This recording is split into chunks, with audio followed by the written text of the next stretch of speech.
कहते हैं ना कि तेरी जीत से ज़्यादा मेरी हार की चर्चा है। और नेपाल क्रिकेट की सच में यार किसी ने जीता है उतना चर्चा नहीं है जितना हमारा नेपाल क्रिकेट टीम हारने का चर्चा है।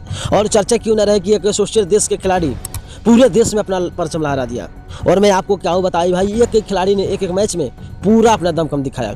यानी कि आप सोचो कि इंग्लैंड के खिलाफ लोकेश बम, भाई लोकेश बम को कोई नहीं जानता था, मगर आज इंटरनेशनल में अगर कहीं भी पूछोगे भाई कौन बंदा था तो भाई सब बोलेगा भाई लोकेश बम। भाई एक तरफा वो बंदा खेला था और इतना खेला था कि सोचो ही मत, सोच से भी बड़ा खेला था।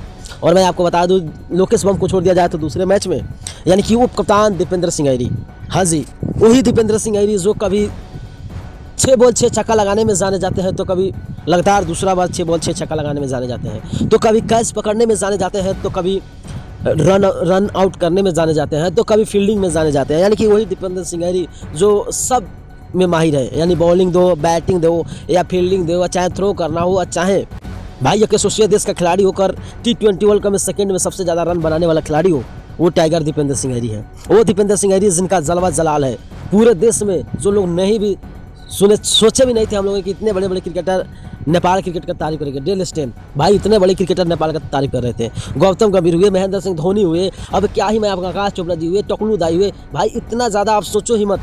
यानी कि नेपाल के जो खिलाड़ी थे वो सच में यार काबिल तारीफ था। उन लोगों का प्रदर्शन बहुत बेहतर था। शायद थोड़ा बहुत अगर और खिलाड़ी कुछ कर देते तो मैच आसानी से जीत जाता नेपाल, मगर कहते हैं ना कि जो नसीब में नहीं लिखा रहता है वो किसी भी करने से नहीं होता है। और नेपाल की तो भले ही करियर, भाई नेपाल के भले ही T20 वर्ल्ड कप से समाप्त हो गया, मगर नेपाल क्रिकेट ने बना दिया और बता दिया कि देखो हम हैं यार, किसी से भी पंगा ले सकते हैं। और सच में यार नेपाल के बल्लेबाजों को तारीफ करना पड़ेगा। और नेपाल के जो बॉलर थे, सबसे हाईएस्ट विकेट टेकर में नंदन यादव थे, भाई सबके लिए तारीफ बनता है। भाई आप लोग जरूर कमेंट में जय नेपाल लिखें और जितना हो सके उतना इस वीडियो को शेयर करें। धन्यवाद आपका।